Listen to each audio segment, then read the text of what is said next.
Fireworks light up the dark sky in Delaware. But will a new dawn soon be upon America? Joe Biden has won power, promising just that. To a country that has been living through a year of pandemic and unrest, the veteran leader is promising to bring a new balm. The Bible tells us, to everything there is a season, a time to build, a time to reap and a time to sow, and a time to heal. This is the time to heal in America. Alongside Biden, a woman who says she's determined to heal the country's racial divisions. Kamala Harris will be the country's first female and minority vice president. She dedicated her victory to the civil rights movement and said it will help restore US democracy. And when our very democracy was on the ballot in this election, with the very soul of America at stake, and the world watching, you ushered in a new day for America.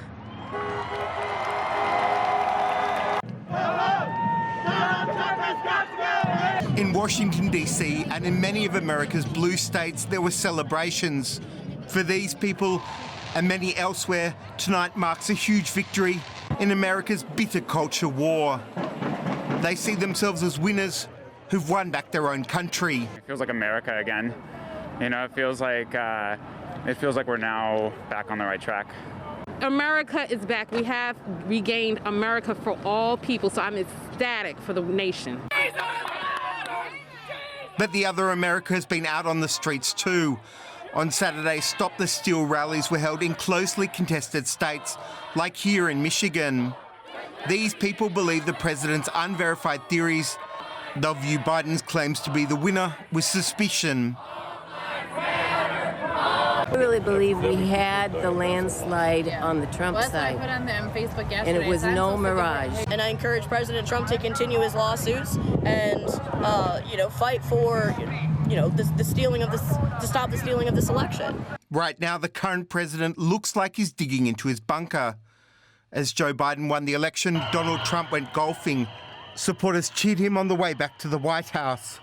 For much of red America, Donald Trump is still very much their president.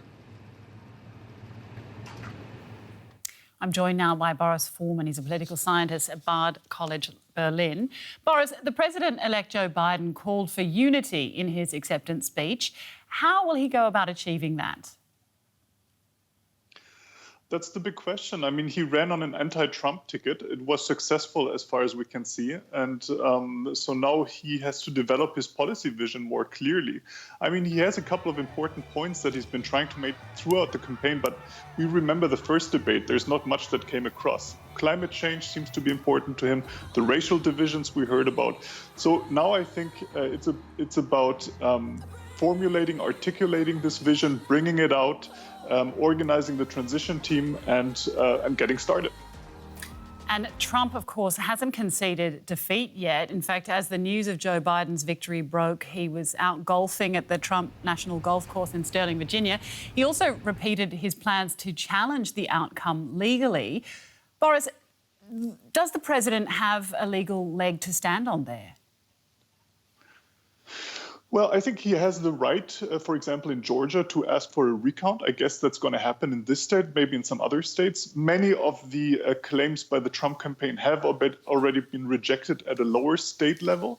And I think this might happen again. I don't think it's going to go all the way to the Supreme Court. And I think what we shouldn't underestimate is also the dynamic of public life. I mean, people out celebrating, confirming the victory, other state leaders confirming the victory, Mitt Romney, maybe also the former presidents congratulating Biden. All these things, I think, add to the momentum, and that's very important. But what's also important is, of course, to not forget that many people are frustrated and sad about the outcome of the election. But this is also what democracy is about.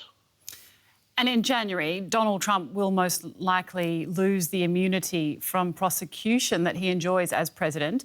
What could that mean for him?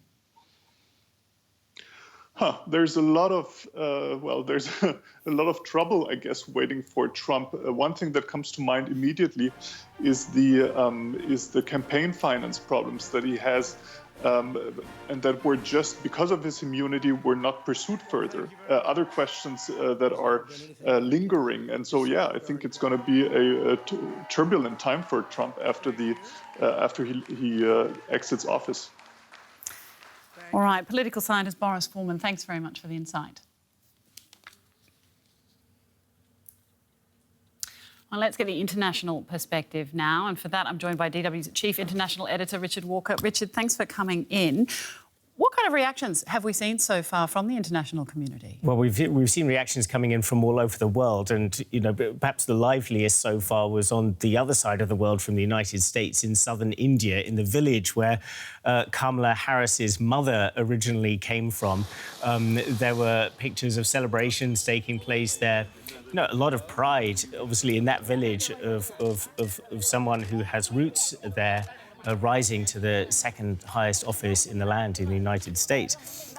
Here in Europe, there have been reactions very quickly, sort of Saturday evening European time, from European leaders congratulating Joe Biden. Angela Merkel, for instance, put out a statement in which she spoke about passing on her heartfelt wishes for good luck to Joe Biden. And I think it was quite striking to compare that to what she said 4 years ago when Donald Trump won, when she came out and made a statement that was really seen as a sort of shot across the bows at a man who she evidently saw didn't really share that many values with her. But quite interesting is, Narendra Modi coming back to India, the Prime Minister there, a man who is seen as more of an ideological bedfellow of Donald Trump, also congratulated Biden very quickly, even referring to the spectacular victory. And that's going to be a tweet that really rankles with Donald Trump, I think, who saw Modi as a close, ideological kind of bedfellow.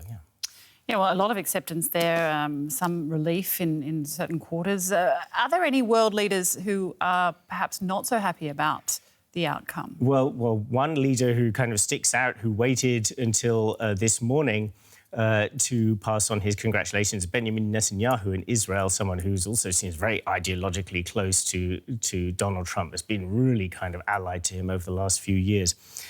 He waited quite a clear amount of time to pass on congratulations, but put out a tweet referring to Joe Biden as a great friend of Israel, but then followed up with a tweet thanking Donald Trump for the friendship that he has shown the state of Israel. So that was quite interesting to see.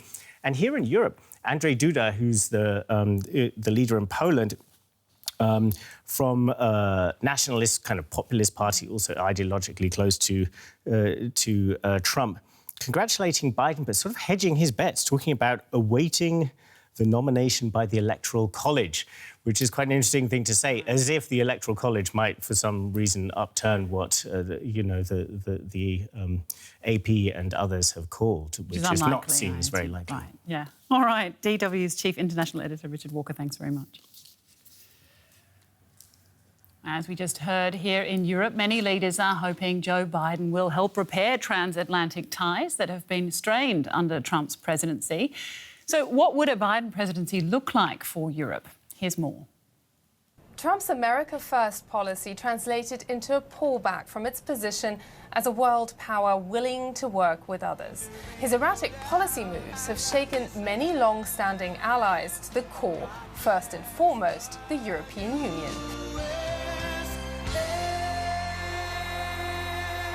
Now, European capitals are hoping for some kind of return to normality. American security, prosperity, and our way of life require the strongest possible network of partners and alliances working alongside one another. Donald Trump's brand of American First has too often led to America alone. This should calm nerves in Berlin and Brussels, as well as Tokyo and elsewhere. Nerves that have been jangling over this past 4 years. Trump broke a post-war taboo by sowing doubts over US commitment to NATO, telling allies to pay up or else. Biden on this point would seem to mark a return to an American commitment to the alliance above and beyond economic interests. But does that mean NATO will see a return to the good old days where the US was a generous, dependable mother of all allies? There is an expectation on the part of many Americans when they think about our allies that our allies also need to bring things to the table. There's an expectation on the part of European allies that if Joe Biden is elected, that he will bring some things to the table. So while European diplomats can realistically hope for calmer and safer political waters, the balance of give and take across the Atlantic seems to have changed for good. China is one of the few foreign policy areas where Trump and Biden agree. They both see it as a key threat to US interests. Biden is expected to maintain pressure on allies to reject Chinese firm Huawei's 5G technology. We need to get tough with China. If China has its way, it's going to keep moving and robbing U.S. firms of our technology, intellectual property. Rather than openly antagonizing Beijing, Biden is likely to try to work with China on some issues while trying to maintain a tough stance on others. Hello, Philadelphia!